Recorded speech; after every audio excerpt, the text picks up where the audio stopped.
The notorious Don Vito Corleone was revered for his cunning intelligence and unique skills, and even talents in navigating and later on building an empire worth billions. However, one of Vito's most important skills, and probably his key to success, was his ability to surround himself with reliable people. As we see in the films, Vito always surrounds himself with people he can definitely rely on. As the Corleone family grew, and its power and influence was exponentially expanding, Vito had to start relying on the younger generation, so that they can continue to thrive, which is why he began to give more and more responsibility to his sons. And one of the most important of these individuals, who would be instrumental in maintaining the vast power of the Corleone family empire, was his young consigliere, Tom Hagen. After the passing of Vito's close childhood friend and former shrewd consigliere, Genco Abandando, in a move that was seen as controversial and even foolish, Vito named Tom Hagen as his new consigliere. Even though the films didn't focus primarily on him, Tom was still an integral part of the Corleone family and played a key role in its success. So in this video we will finally analyze and uncover everything you want to know about the legendary consigliere, Tom Hagen. Tom Hagen is probably known as the most underrated character in the entire trilogy, and so if you watch this video you will definitely understand how and why he is such a critical character in the films. What's even more, we will finally answer the numerous questions we have about the character and his story.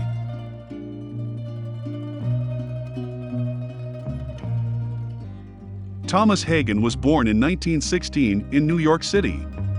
Very little is known about Tom's parents, but we know he was the son of a German-American named Martin Hagen and Bridget Hagen of Irish descent.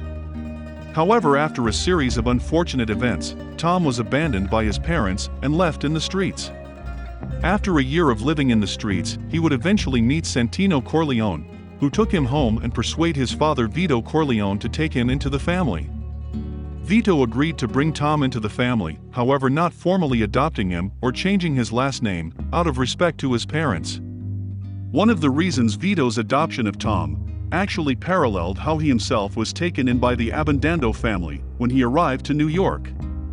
As Tom grew up, he would show a distinct intelligence surpassing the Corleone children. He was intelligent and proved to be a fast learner. Excluding Michael, he would go much further in his formal education than any of the other Corleone children. He went on to study at one of the most prestigious law schools, in which after graduating, he was asked by Vito Corleone on where he wanted to begin working, as Vito had connections to the most respected law firms in the country. But to his surprise, Tom wanted to work under Vito, as though he were one of the Don's own sons.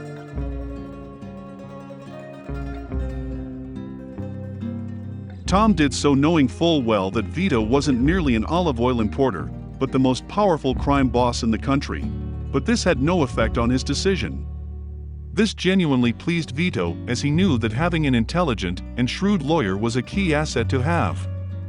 But because of Tom's German-Irish ancestry, prevented him from being a formal member in the Mafia, as they did not accept non-Italians. But even so, Tom wielded immense power within the Corleone family under Vito, as he was both Vito's right-hand man and his most trusted advisor. His cunning and diplomacy had always been a more valuable asset than Sonny's brash and reckless nature. He also provided Don Corleone insight into legal matters that some of his other men couldn't. Don Corleone's first consigliere was his closest childhood friend, Genco Abandando. Genco was exactly every Mafia Don would want in a consigliere. He possessed all the famous characteristics of a true Sicilian consigliere. He was both shrewd and cunning, sharp-witted, even being able to almost immediately read people, as well as an astute ability to both perceive potential threats and risks, and set them out others. However, in 1945, he became seriously ill, and Hagen was named acting consigliere. Don Corleone later formally appointed Hagen to the position after Genco's death, making him the first non-Italian to achieve that critical position. In the novel, it was said that Hagen's ascension to consigliere caused certain rival Mafia families to refer jokingly to the Corleones, behind their backs, as the Irish Gang because of Hagen's Irish ancestry. Maybe I could help. You're out, Tom. After the attempt on Don Vito's life, and the commencement of what will be known as the War of the Five Families, It would prove to be the biggest challenge Tom would ever face, and to be fair, any consigliere in that position would have been overwhelmed with the magnitude of what they were facing. Even as intelligent and shrewd as Tom was, he still did not possess or lacked the strategic caliber of a true Sicilian consigliere. Even though his approach might seem reasonable, as the family really was in serious trouble taking on all the 5 families, especially at once. But what would have been the right approach? It's very difficult to say what exactly would have been the correct move to make, and whose approach was correct, as Sonny and Tom were polar opposites. I'm gonna tell you something, he'd tell you too. When it comes to the action, I'm as good as anybody, and don't forget it. On one hand, you have Sonny as the acting boss. Although fairly capable and intelligent, he was far too reckless in matters of strategy, especially up against the highly experienced dons, such as Don Barzini or really any of the other dons, let alone all them at the same time. But it's important to mention that Sonny, although not as experienced as the other dons, he was put in a similar situation in the past during the pacification of New York. And he really did successfully manage to cause some serious damage onto his enemies and came out on top.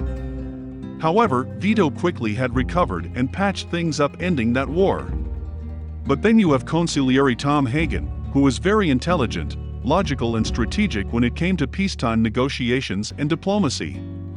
However, had no real direct experience on winning wars. Which is why we see Tom trying to make deals and more advice on how to patch things up. However, his approach makes sense. Now, nobody has ever gunned down a New York police captain, never. It would be disastrous. All the 5 families would come after you, Sonny. The Corleone family would be outcast. Even the old man's political protection would run for cover. But at the same time, it did have its consequences. But what shattered Tom's overall confidence and seriously affected him personally was what ended up happening to Sonny. While he loved all the Corleones, Hagen idolized Sonny, and so when Sonny was murdered, Hagen blamed himself. It affected him so much that he had to drink some anisette to calm his nerves before breaking the news to Vito. And it continued to haunt him ever since.